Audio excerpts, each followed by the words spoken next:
let me start by thanking the foundation first for the very generous and very nice hospitality shown to all of us. Yesterday we had a very nice dinner, and also for the let's say the organization of this forum. I think this is very timely. It is very much needed, and we are in. I hope to give you this view that we are at a very critical point, and to have this mix of people that we have in this room, knowing about what is going on in fusion, the possibilities, how we can implement, how we can accelerate these ideas, I think is very, very important.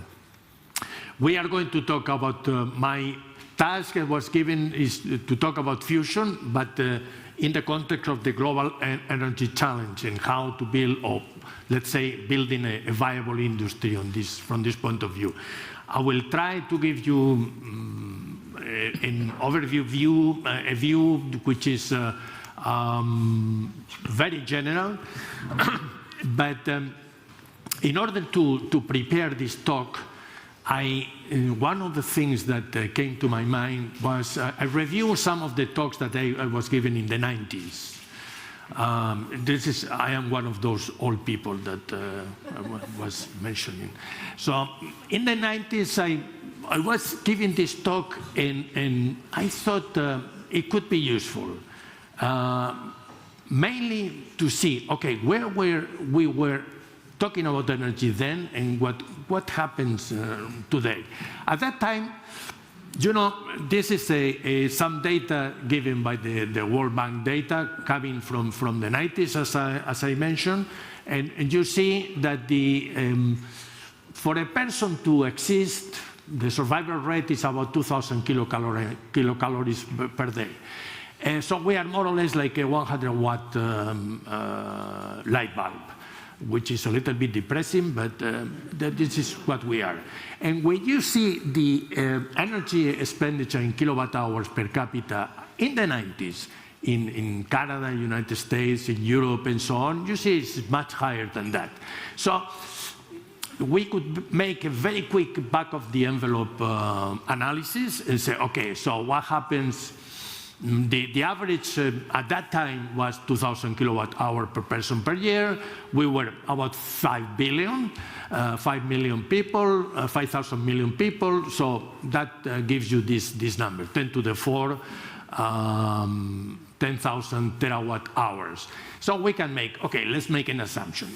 This is the assumption that I was making in the 90s. Okay, in the middle of this century, will be, let's say that the population doubles.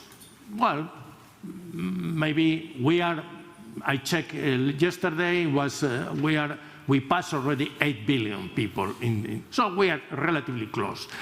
And let's say that less than 1/3 of the American consumption allows a very good quality of life. Why not?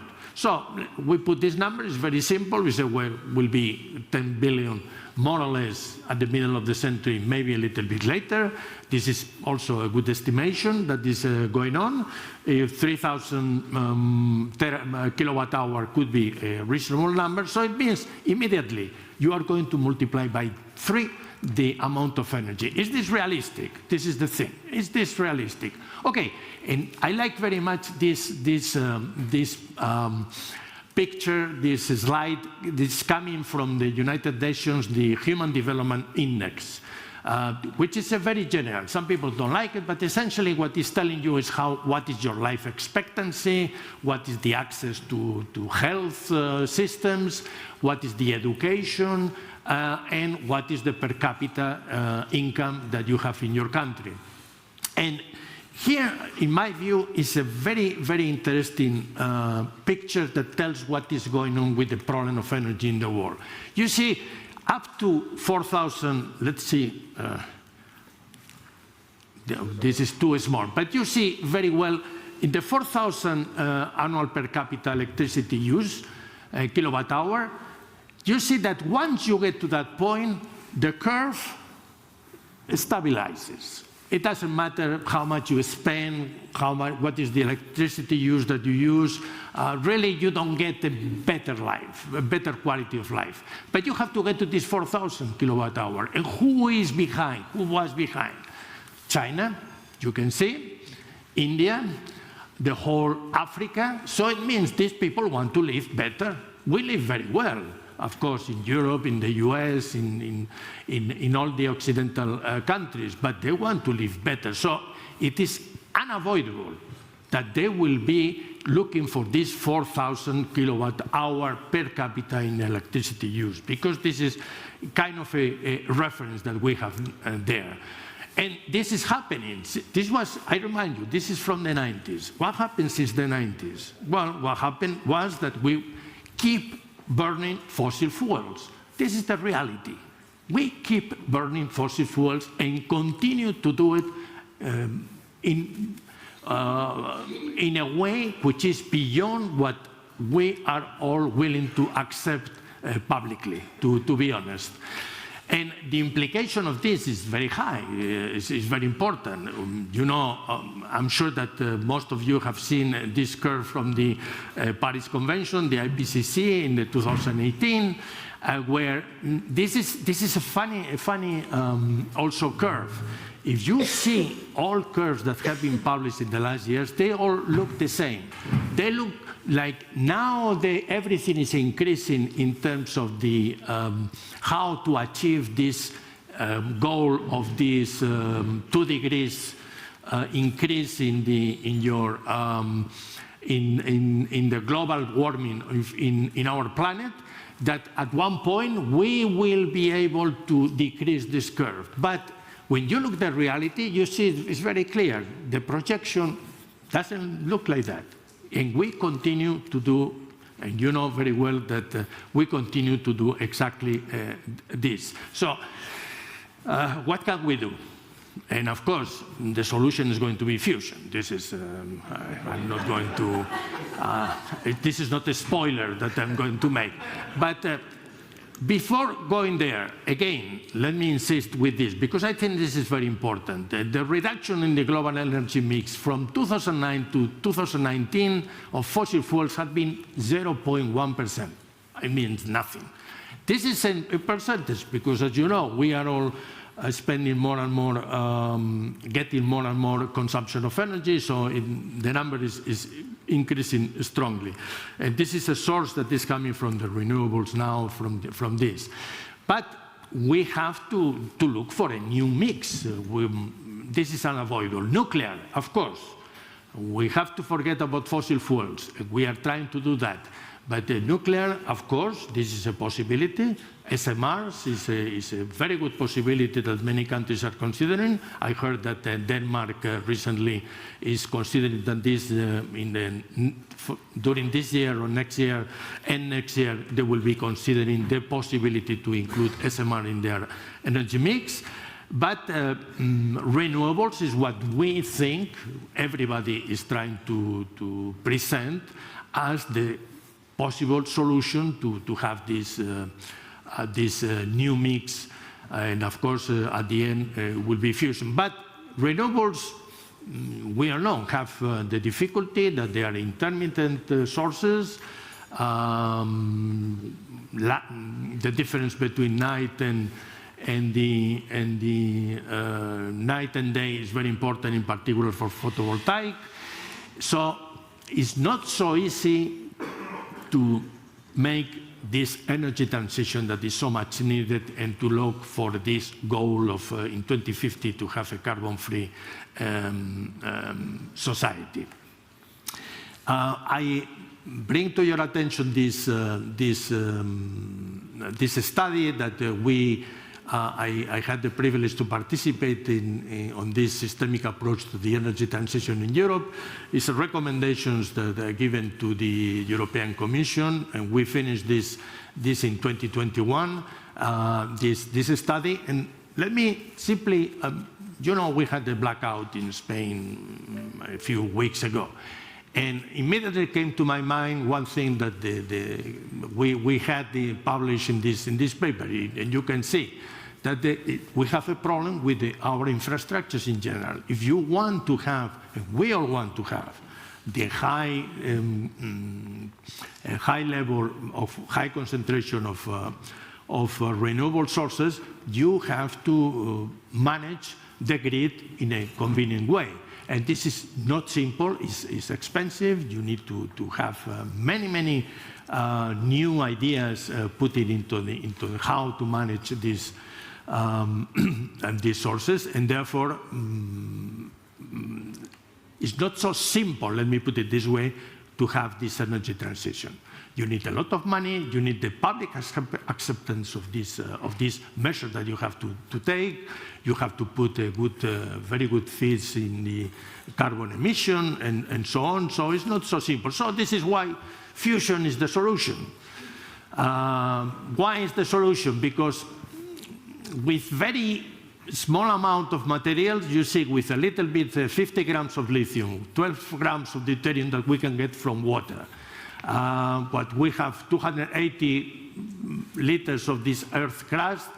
We can produce the whole energy consumed by a citizen in Europe during the whole life. So this is something which is very sustainable and very powerful. Now, to get this is not so easy, because otherwise this 40-year joke that we have to suffer, those of us who have been working in fusion for a long time, we still do not have it, and this is the reality. The idea is very simple.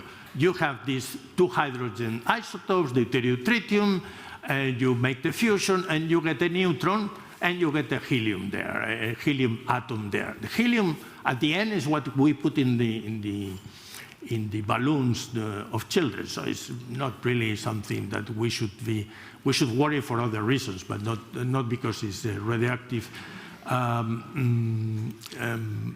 component. The problem is that this tritium does not exist in the world. Well, exists in very small amounts, and we have to produce it. We do it with lithium. This is why, as I said before, that the lithium is we use this neutron that we produce in there, and this neutron, with this neutron, in principle, we will produce the tritium that we need. But I want to emphasize the point that we'll come back to this. See, to obtain this deuterium tritium is relatively easy. We know very well how to do it. We have accelerators, we have tokamaks, we'll talk about that. But this is a TRL 1, maybe up to 4 in some cases. Maybe ITER will be more or less in 4. But really, to have fusion, the problem is not this. It's not how to make the fusion. This we know. Essentially, we know. The problem is what do we do with that neutron and the consequences of that neutron. That is where the problem is. And this is, I think, what at least personally, I came to this conclusion that the wall that we are facing is how to manage that neutron. It would be very good if we had a fusion reaction, and there are fusion reactions, proton-boron, that do not produce in principle that neutron. But if right now fusion is science fiction, that is even more. Okay, but the good news is that, yes, we are getting fusion. I mean, we have already proven that we can get a lot of energy. In inertial confinement, I started my career on inertial confinement in the US. We have with a very small, something that is called these pellets of whole round, which are something like 1 centimeter of what you have here is more or less 1 centimeter. With this, in Livermore, they proved that they put a laser with 2 megawatts and they got 3.15 megawatts. Of course, globally, the amount of energy to get those 2 megajoules of energy you put, and you got 3.15 megajoules of fusion energy. So it means 1.5 gain. That was the first time I was obtaining a fusion reaction, a gain that was positive. Actually, a few days ago, we were told that they already got a factor of 4. So they got 8 megajoules of fusion energy, which is very good news. Let me show you what I mean by science fiction. This is the place. This is actually a picture. I was visiting Livermore and I got this picture. And now I'm going to show you another picture that maybe you have seen, if you have seen in a movie, Star Trek. And you see it's exactly the same. I mean, we are doing something that is so futuristic that at one point the people in Star Trek, we don't need something to build something. We go here and we make the enterprise engineering room. So this is to me, I think, very interesting. In magnetic confinement, also a similar situation we have. Here we can play with where is Wally. And on the left, it's not so simple, but you can see, I'm sorry, but that I cannot show you. But here you can see Wally there in red. This is the biggest magnetic confinement that we have had in history until now, and we also obtain fusion. We put deuterium, we get energy there. The amount of energy was higher than in the inertial confinement case. You see there 59 megajoules that it was obtained in 2022, also more or less at the same time. But here, the gain was not as we put more energy to get this number that came out of the fusion reactor. But again, with this 59 megajoules is the equivalent to be able to have 100 liters of water to boil, to give you an idea of what we got at that point. Now, so this is the point. We already got these ideas. Let's do the next step, which is ITER, and is this big experiment that we are constructing in France, in a collaboration between China, Russia, United States, India, South Korea, Japan, and of course Europe.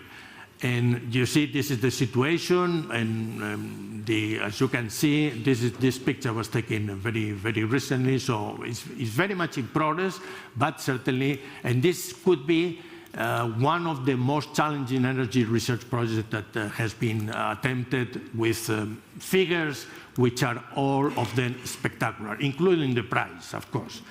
This is more or less, we thought it would be 5 billion when we started. I was there working for 9 years. Now we see that it will be more in the order of 20-something billion euros. Now, to do such a huge experiment, such a huge project, we need to create a big infrastructure all over the world. The idea that was done, how it was done, is by the creation of what we call domestic agencies that provide all the components to the central team, which is sitting in Cadarache. In Europe, this agency is situated in Barcelona, and this is what is called Fusion for Energy, F4E. And we have the responsibility there to do, not only to provide all the components to ITER, but to provide what we call the broader approach, which includes things beyond ITER, in including to prepare a program for demo and IFMIF donors, which will be also talking in these talks. 465 people are working there, and 5.6 billion is the budget for the 2027. This is the mission that the strategic vision of F4E. We'll discuss this recently in 1 more month now in Barcelona. But let me put emphasis on the last point here on the right, when we say we help create a competitive European fusion industry. This is very important if we really are serious to build machines that create electricity from fusion. What we mean in Fusion for Energy by fusion industry, this is kind of the ecosystem that we have in mind. Certainly the utilities, all the supply chain, some of them are represented here. The startups, also many of them are represented here, and the institutes. which are also here. I mean, institutes, universities, and so on. So this is, let's say, the ecosystem that we consider. And Fusion for Energy is in a very good position precisely to promote whatever it is for the future and the creation of a demo or something from a public, at least from a public point of view. Because already they have been able to produce over 7 billion in procurement, more than 1,200 contracts, so many subcontractors and so on. You see, we have already mapped more than 2,000 companies, not only in Europe, but beyond Europe. And all this expertise lies now on this agency, which is seated in Barcelona, as I meant.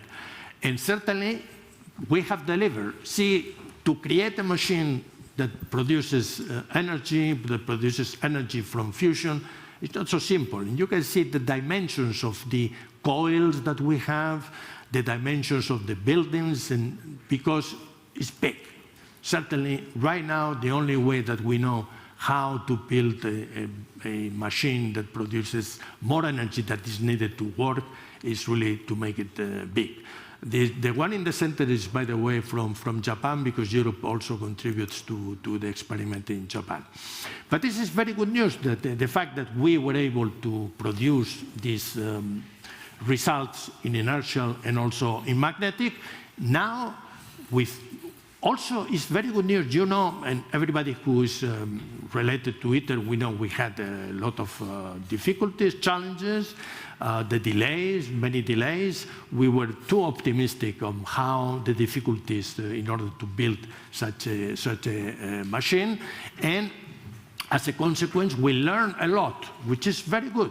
And I think this is one of the reasons that now there's so much interest in the private companies. This is a report from the global the Fusion Industry Association that monitors a little bit what is going on all over the world.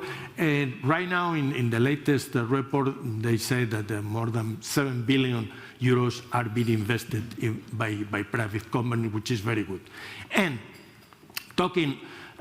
certainly, this means that now everybody believes that, okay, it's no longer a dream. We can sit together and try to do something. We can try to get a fusion reactor working to produce electricity. This is a study that our colleagues from MIT published also recently, and you see that the opportunity is that beyond, if we are able to lower the price of the kilowatt produced by 2,800, we could have beyond 2055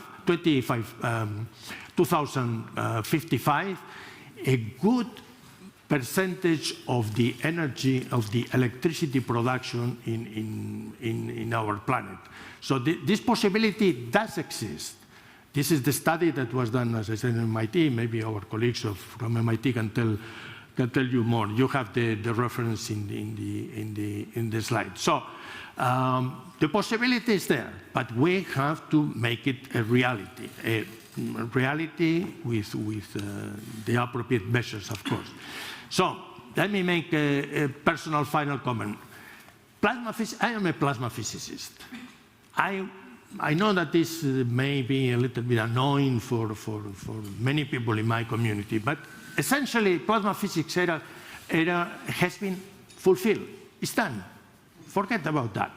I mean, of course, we can do many things. We can have better tokamaks, better accelerators, and so on. But we have already the proven principle that it works. Now we are in the nuclear fusion technology era. I put in black nuclear and era. And this is the point which, in my view, is important. Now we have to know, we have to manage that neutron, the production of the materials. We'll be talking about that. What are the materials? Do we have these materials? We are promising always in 100 years we'll be able to recycle all materials in fusion. Because this neutron, of course, creates some induce some radioactivity in the surrounding materials. Is it true? But we need machines. We need to prove that those materials exist. We have this tritium. We have to manage. We'll have to manage maybe about 5 kilograms. In Italy, it's 4 kilograms, 5 kilograms, 10 kilograms of tritium. How do we manage this? This is not something trivial and simple with nuclear safety that has to be integrated in analyzed and regulated, because it will be unavoidable that the regulators, the nuclear regulators, will want to regulate. Of course, the risks associated to fusion are much less than the risks associated to fission, but that doesn't mean they do not exist. One thing that I'm telling my colleagues, that we should not say, we no longer say that nuclear fusion is intrinsically safe. There is not such a thing as an intrinsically safe. The nuclear fusion reaction is intrinsically safe, because if you have a deviation, it stops. Very good. But that doesn't mean that you cannot have explosions of hydrogen in your vacuum chamber. It doesn't mean that you cannot have fires, and therefore the tritium you have to confine and so on. You have to be, because otherwise, if we do not say clearly, we are not transparent with this, we could have the similar problem that the fission industry had in the past, that somehow the people do not trust, or in many countries, people do not feel comfortable with this technology. We have to express that this is a low-risk technology, but explain clearly the risk that we can manage. This is the truth that we can manage. So there are many issues in that we have to, and I'm sure that in the next talk, my colleague Gianfranco will go beyond that. But to make in a even more positive, let me show you, and let me finish with this, that one question was put to Stephen Hawking before he died in 2018, and you can read here. If you think of one thing that you would like to see implemented by humanity, and he said, fusion. This is what I would like, because certainly if we are able to solve this issue, we'll have solved the energy problem to humanity for, I would say, forever, I would say. So thank you.